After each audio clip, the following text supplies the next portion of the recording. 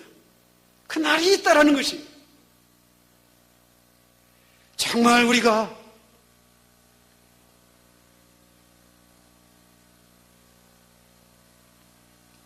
성도들이 세상을 향해서 성도들의 가장 큰 섬김은 성도답게 사는 것입니다. 세상을 향한 가장 큰 섬김이 성도답게 사는 것이에요. 이 세상이 전부인 것처럼 살아가는 이 세상 사람들 한복판에서 이 세상이 전부가 아니다. 이후에는 다른 세상이 있다. 그리고 주님 앞에 서게 될 날이 있다. 육체의 정욕과 이성의 자랑과 안목의 정욕을 쫓아 살아가는 그 세상 사람들과 다른 모습으로 살아가는 그 삶을 통해서 세상 사람들을 섬겨야 된다는 것이에요.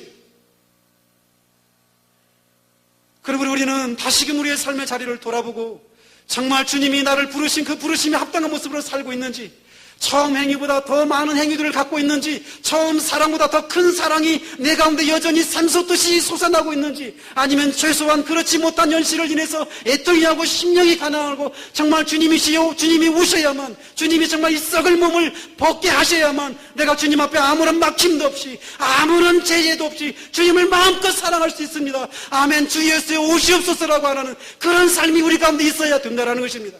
왜 천국을 사모하십니까? 병이 없기 때문에 천국을 사모하십니까? 예, 그렇습니다. 천국에는 병이 없습니다. 왜 천국을 사모하십니까? 이 땅에서 지긋지긋한 가난 때문에 천국을 사모하십니까? 예, 그렇습니다. 천국은 여러분들이 기대하신 것처럼 말할 수 없는 풍요로움이 있는 곳입니다. 그러나 천국이 천국인 것은 그것이 하나님이 거기에 계시기 때문에 그렇습니다.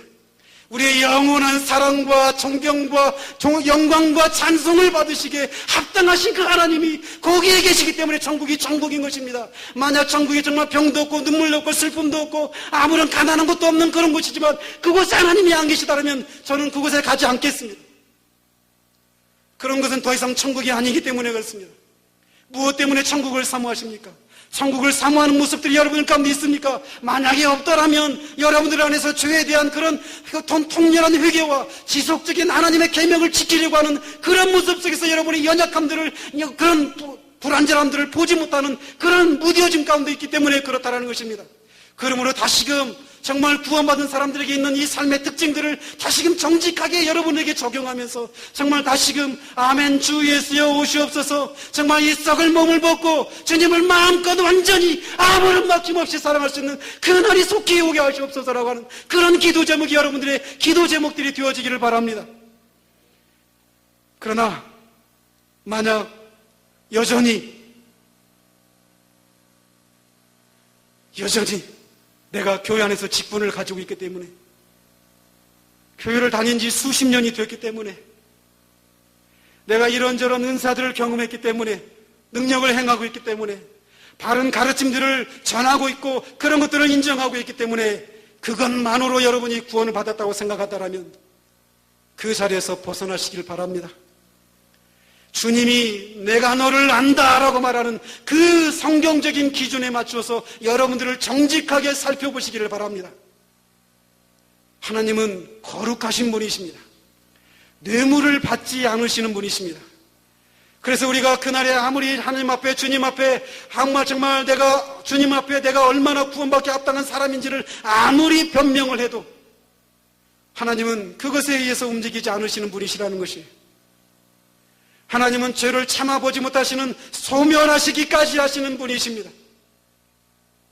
그러므로 정말 주님 앞에 넝마조각 같은 그런 쓰레기와 같은 그런 자기의 이런 것들은 다 던져버리시기를 바랍니다.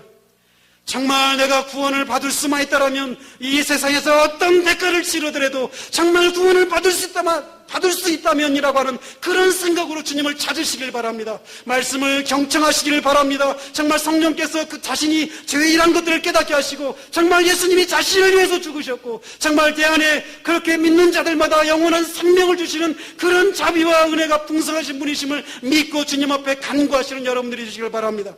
정말 여기 있는 사람들 중에 아무도 정말 수십 년을 교회를 다녔는데 결국은 주님이 그날에 나는 너를 도무지 모른다라고 말하는, 불법을 행한 자들아 내게서 떠나가라고 말하는 그런 끔찍한 그런 판단을 받는 사람이 우리 가운데 아무도 없기를 바랍니다.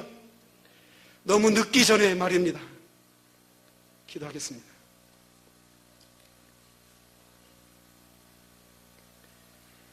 사랑이 많으신 하나님 아버지, 주님은 성경 속에 갇혀 계신 하나님이 아니십니다.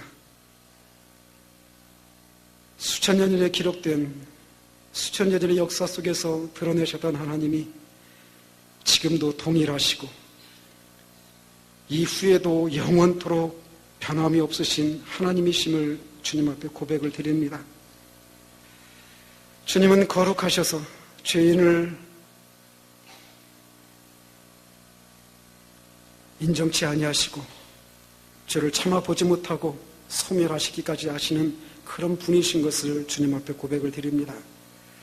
우리 주님은 사랑의 주님이시지만 또 동시에 심판주로 오실 주님이신 것을 우리가 잊지 않도록 주님 도와주시옵소서.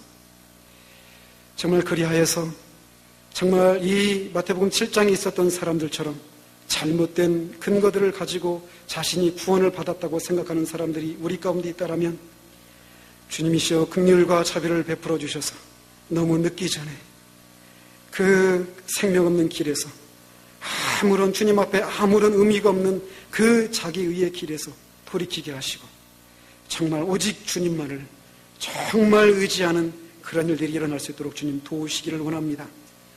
이 성경적인 기준에 맞추어 자기가 구원받은 사람이라고 하는 사실들을 다시금 확인한 사람들이 있다라면 아버지여 처음 주님이 우리를 만나 주셨을 때 그때를 아버지 하나님 기억할 수 있도록 주님 도와주시옵소서. 그 주님을 향한 사랑과 주님을 향한 아버지 하나님 열심들이 여전한지 아니 이전보다 더 큰 열심과 더 큰 사랑이 우리 가운데 있는지 하나님 돌아보게 하시고 다시금 우리로 하여금 형식적이고 습관적인 구원의 감격을 찾아볼 수 없는 그 메마른 신앙의 자리에서 돌이킬 수 있도록 주님 도와주셔서 다시금 우리의 작은 삶을 통해 크신 하나님이 조금이라도 드러나는 삶을 살아 주님의 마음에 흡족함을 드리는 그런 삶을 살아가는 그런 은혜가 우리 모두에게 임할 수 있도록 주님 은혜 베풀어 주시기를 원합니다. 예수 그리스도 이름으로 기도합니다. 아멘.